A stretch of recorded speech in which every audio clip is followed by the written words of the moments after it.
I started jewellery making in 2002, and it totally kind of happened by fluke, really. I think I was a bit bored. I was trying to think what to do. I was living on St Agnes. I bought a sewing machine and I tried doing like artworks on a sewing machine, not very good. I tried baking cakes and sending them by post, that's not going to work. Good cakes. And then a friend sort of said, why don't you come out to Ireland with me and we could do a jewellery making course. And she's now a jeweller, so we both went and we did 3 weeks out just outside of Dublin, up in the Wicklow Mountains. And while I was there, I just kept thinking about Scilly and all those things that I really liked about Scilly and what I could do. So I remember saying to the course teacher, could I make a solid silver shell? How would I do that? And so he kind of told me how. And then I came back and I applied for a Prince's Trust grant. So I got a Prince's Trust grant and bought a tiny sort of toolkit and a few tools, and I just started making, and I bought a lot of books, and I just used to sit every night and go through all these books. One of the early things I started doing was making stamps. So from tool steel, raw steel, you carve them, then you heat them up, harden them, then temper them. And then with that stamp you can hit that repeatedly into the silver and it will do the same image over and over again. And I started off with some very basic shapes, and it got more and more sort of technical, if you like, as time went on. My favourite piece that we've made would be the blackberry, just because it's got that whole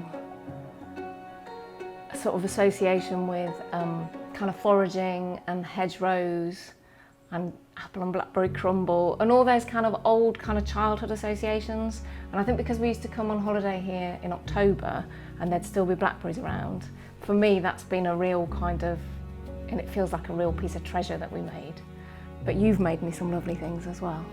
Yeah, we do quite a few bespoke pieces, and I think partly the challenge of those is what makes them enjoyable to do. But I've made you a few little lockets and boxes with different things on. But I think one of the main pieces we sell, which are most enjoyable, are the cowbells, because they are quite a technical piece and quite unique. Our family always used to come in October half term, so from being 1 through to kind of like the end of my sort of school years, we just used to come here on holiday. And I can still kind of remember being like 8 years old and being put on the helicopter and being beside myself at having to leave.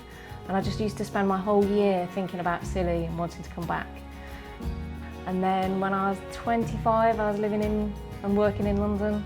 And I just kind of had this like moment of like, what am I doing? And so jacked in my job and came to Scilly.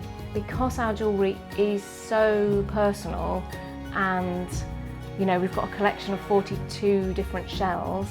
Well, one shell might really mean something to somebody because it's from an island that they really like, or they found one of those shells one day, so they want it for that memory kind of thing. So it's really nice for us to actually meet our customers in here and have those kind of stories and those chats with people about why a blackberry is special to them, or why they want a whale or a seal, because everybody's got a different story to tell. And I think that has always been, for me in particular, what the jewellery was about, that everything should mean something.